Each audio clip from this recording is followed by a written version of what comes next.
Whoever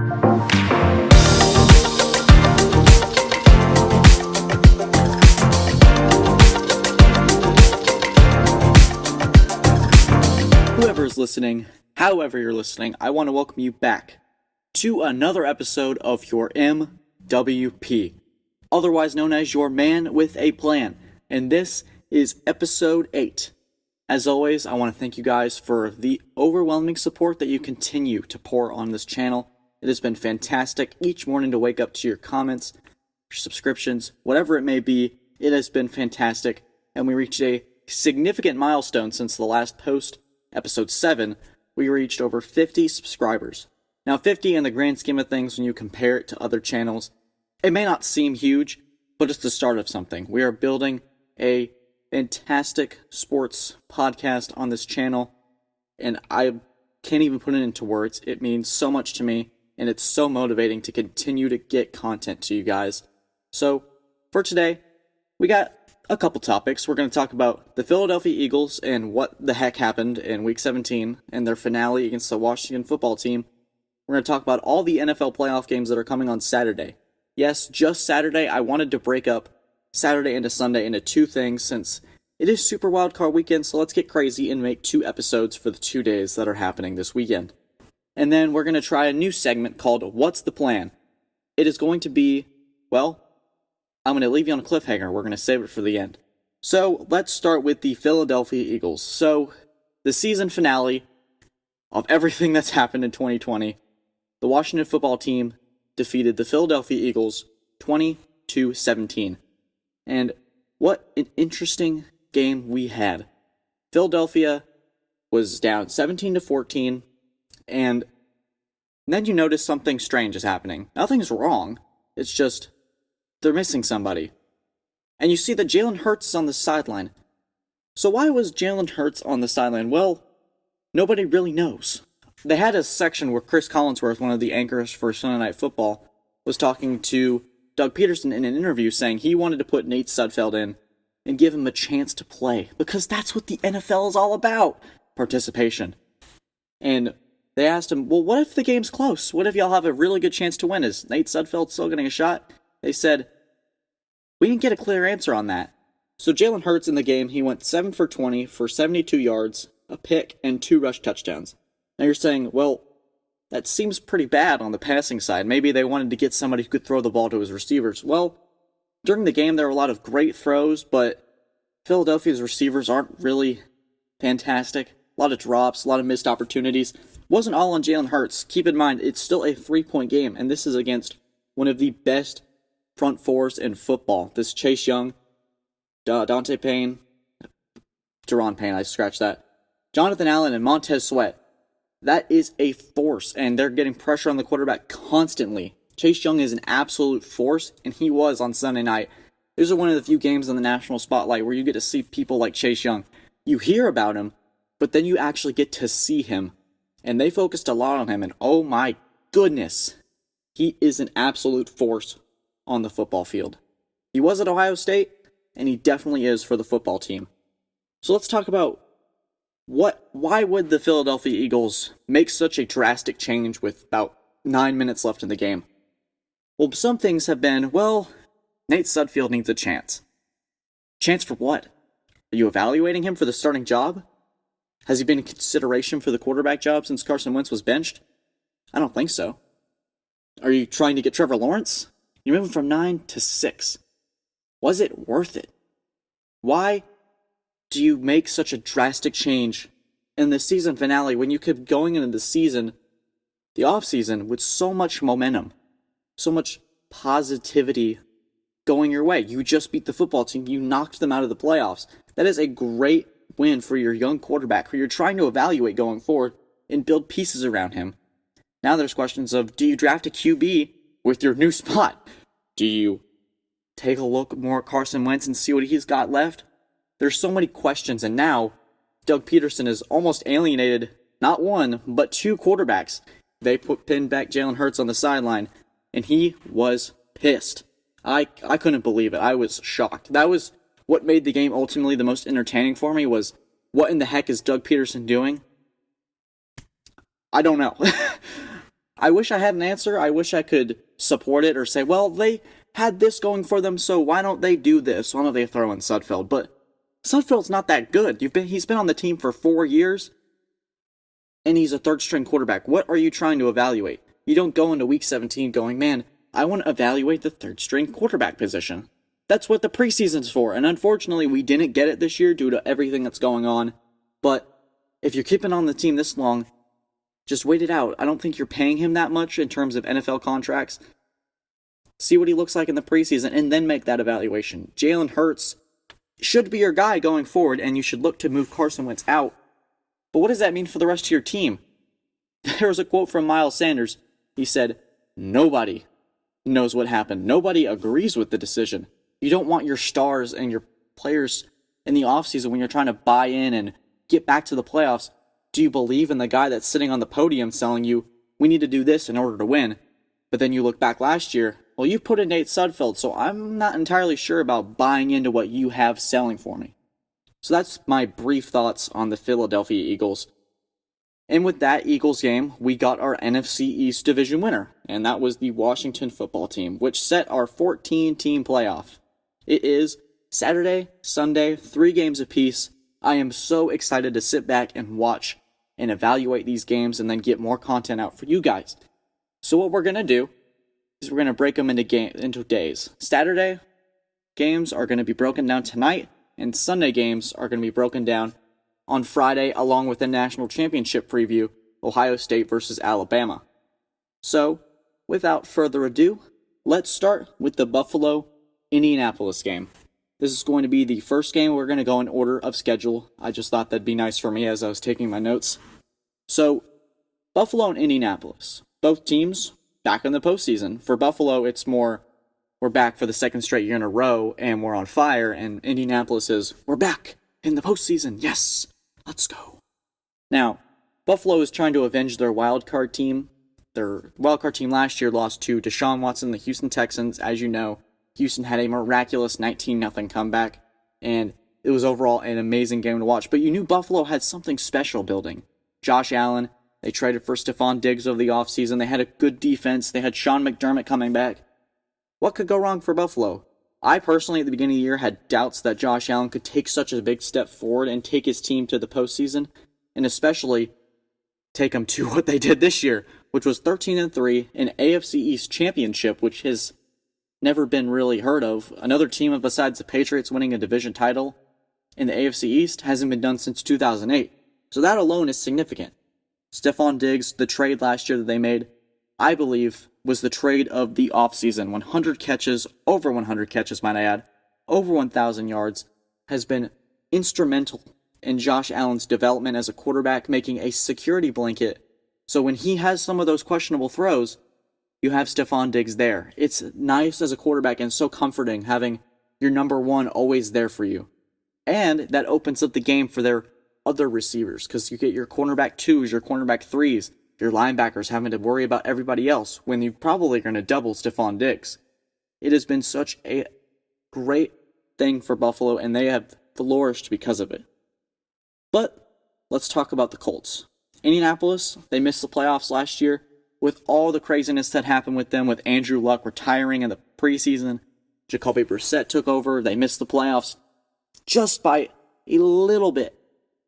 And you bring in a veteran Phillip Rivers from the Los Angeles Chargers. Now, Phillip Rivers is no stranger to the playoffs. He has been there numerous times, hasn't went to a Super Bowl, but the Colts knew you bring in a quarterback with some experience and that takes care of the football, you're going to get back to the postseason. They definitely have the team to do it, and they had a fantastic draft. They drafted Jonathan Taylor, who, by the way, is a stud. He's a beast from Wisconsin. And you pair that with a top 10 defense, and you've got a formula for winning. And for them, I feel like their keys to this game is they got to sustain drives. You got to use Jonathan Taylor to the absolute highest level. You got to keep Josh Allen off the field, obviously. And you got to use that top 10 D that you have to pressure him. You have to make him uncomfortable. Buffalo's last 3 games, they've won by over 25 points. That spells comfort with a capital C. You got to keep Cole Beasley also. Cole Beasley, while he's like the AFC East Julian Edelman number 2. He's your slot receiver that's reliable on third down, can get you places down the field in tight situations when maybe Stephon Diggs is double covered and Josh Allen has this another security blanket. He doesn't have 1,000 yards, but he's reliable. It's so underrated for these receivers that are slot receivers that can find the zones and get these crucial catches and virtually go unnoticed. But I think that their value is going to soar as the years come on. Now for Buffalo, I think they need to continue to be unpredictable on offense. Josh Allen has to light it up. Indianapolis is no pushover. This is an 11-5 team that won their division in a tough AFC South race. They also need to find a balance. Devin Singletary and Zach Moss, two underrated running backs in the AFC. They get going, it's going to be really tough for the Colts to keep up. You also need to make Phillip Rivers uncomfortable. When Phillip Rivers gets uncomfortable and he feels pressure, he's going to start throwing balls down the field. They might not be the best judged footballs. They'll get picked off. This is what we saw in the Chargers. But they have to make the Colts one-dimensional. You got to make Jonathan Taylor virtually unseen. If you can make the Colts one-dimensional and Josh Allen take care of the football, you've got a winning formula. For me, it's pretty simple. My AFC favorite is the Buffalo Bills, and they're going to win this game 27-13. Okay, we move to the Seattle-Los Angeles Rams game. For Seattle, this is back to normal. They are the division champions once again after the Rams and the 49ers have had their share at division titles. But speaking of the Rams, where's Jared Goff? Jared Goff has got a thumb injury, and their quarterback, John Wolford, willed them into the playoffs, beating the Arizona Cardinals on Sunday.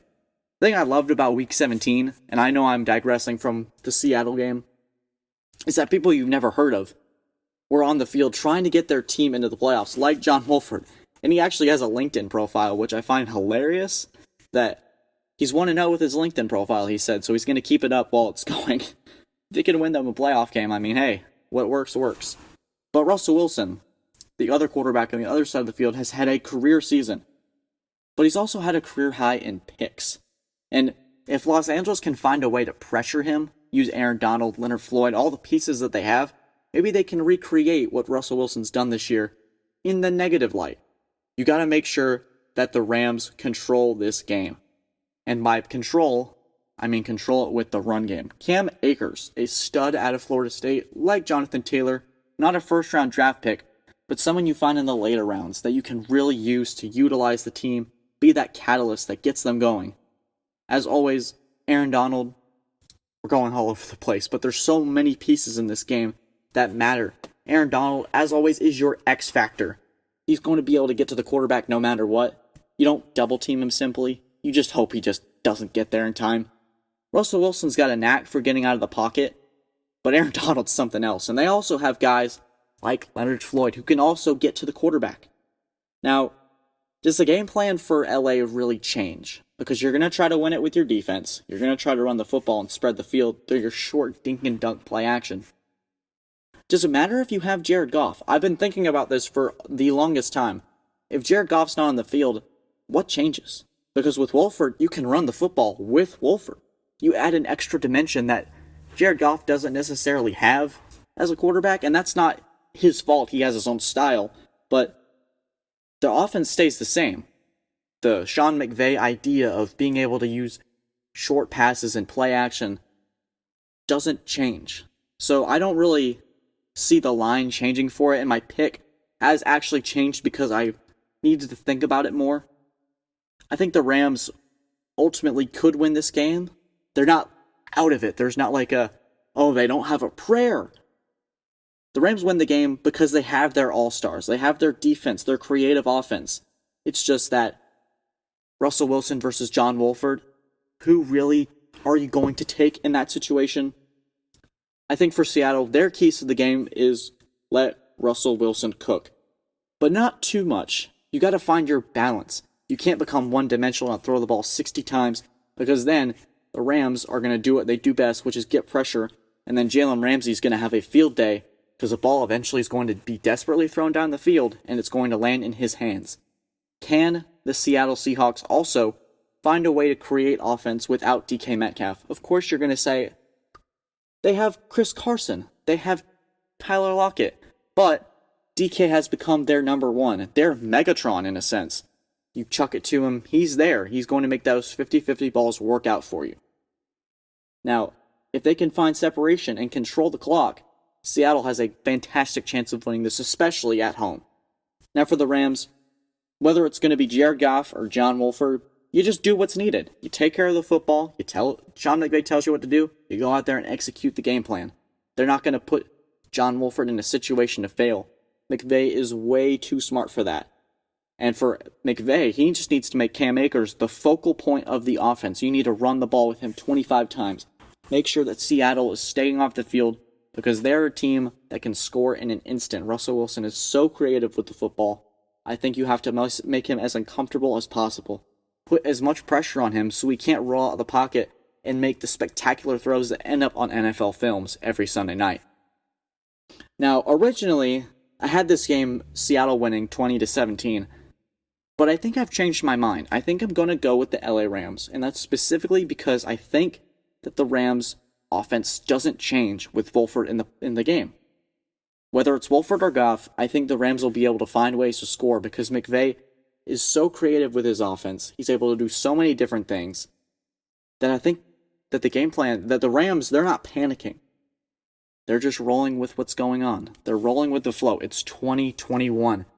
And in their mindset, it's the 2020 NFL season still. So that phrase, it's 2020, let's roll with it. Whatever happens, happens, still applies here.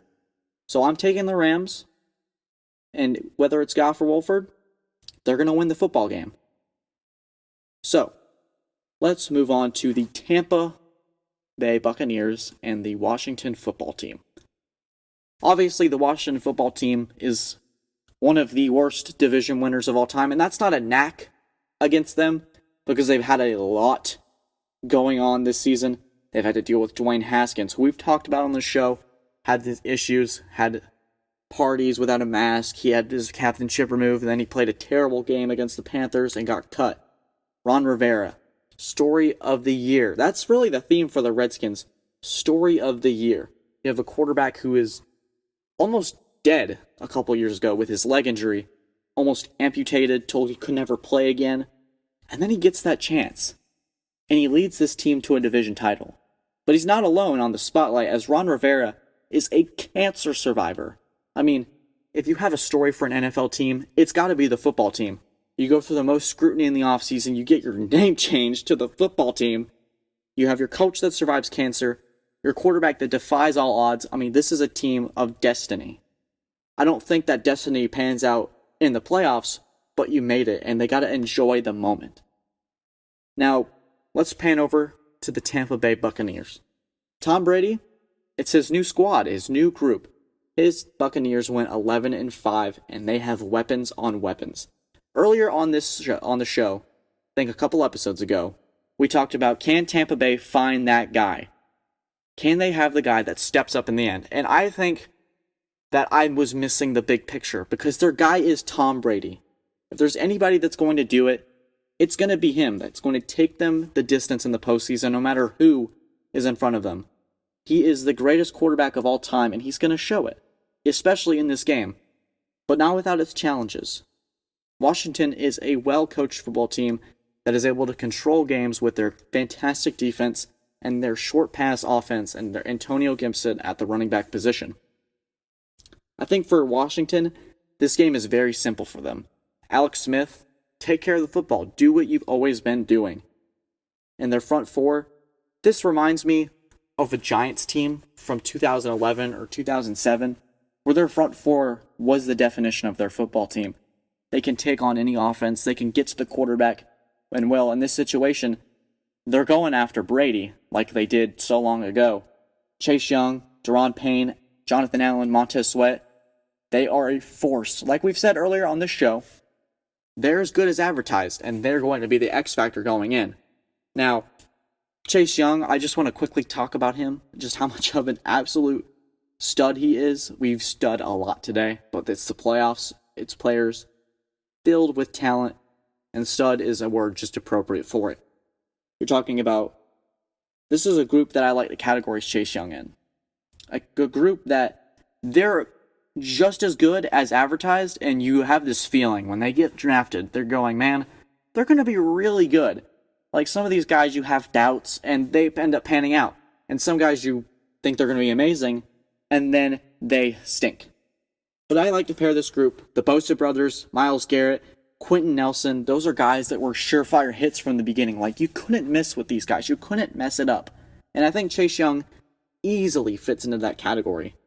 Now, if you're Washington, I feel like these are your 3 keys to victory. Pressure, pressure, pressure. You have to keep Brady on his toes. You can't let him have time and survey the field. He has too many weapons to be able to sit in the pocket for more than 5 seconds. Antonio Brown, Chris Godwin, Mike Evans. There's too much going on for Brady that he can't succeed. You have to get to him and get in his face. And of course, you have to take care of the football on your own side. All Alex Smith needs to do is be there. And that sounds pretty funny. All your quarterback needs to do to win is to be there. Well, all he has to do is make the throws that he's needed, do what he's asked, hand the ball off to Antonio Gibson, and let him work. And then make the most of your opportunities. This is a game where no one's really going to give you a shot because of what's on the other side. This is a prolific offense you're facing. Tom Brady, who's trying to prove something, by the way. His team, former the New England Patriots, did not make the playoffs, but he did. He wants to win a Super Bowl and prove that he can do it with anybody. So you got to watch out for that and make the most of your opportunities. Now for Tampa Bay, it's pretty simple. Keep Brady protected. Keep him on his feet. You cannot let the past repeat itself. And then you just got to stop the run. You got to make Alex Smith have tough throws to make. You got to have him beat you. That is a trademark saying. It's a tired saying. Make him beat you. That's how you win. But it's as simple as that. And all you got to do, get up and get up early. If you're up 14-0 in this game, Washington does not have an offense where they can compete in a sprint. It's got to be your game. You must control every aspect of it. And so I have Tampa Bay winning pretty simply 21-10. Not a lot of fireworks this weekend. I think that Saturday is more of the defensive showdowns. And then Sunday is where we have our fireworks, our explosions. Everything's going on. Whoa! Because you have the Browns, the Steelers, the Titans, the Ravens, and the Saints. I know the Bears are in there, but the Saints are an offensive team. So we're going to categorize them as the fireworks day. Alright. To end the show, we're going to do a new segment I like to call What's the Plan? Now, what's the plan, you may ask? Well, at the end of each episode, we're going to have you guys ask me a question. All you have to do is comment on this video or any video you want to. Hashtag What's the Plan?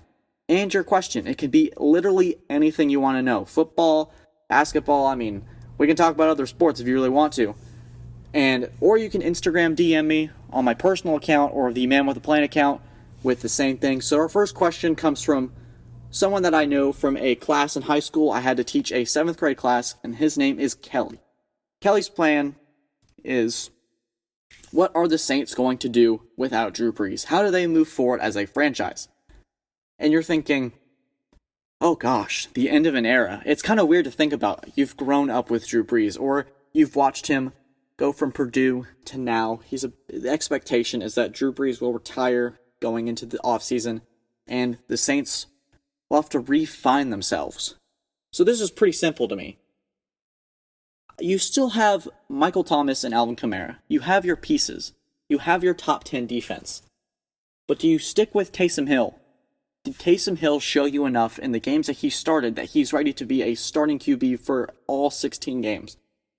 Is he to that championship standard? What I think the Saints need to do is pretty simple. I think the Saints need to find a quarterback, not in the draft. They need to find a bridge guy. A Garoppolo, a Bridgewater, I may add. Somebody that can be your guy for a couple years while you look for that surefire hit at quarterback in the draft. And keep in mind, this team is not going to go 2-14 when Drew Brees leaves. This team has got a top 10 defense and plenty of pieces to stay around for the foreseeable future. So thanks for your question, Kelly. And I would like to thank you all for a fantastic show. It has been a great start to what is going to be an amazing 2021. And I cannot wait to see you guys again. Thanks for coming by. And as always, have a fantastic day. And I hope you take care.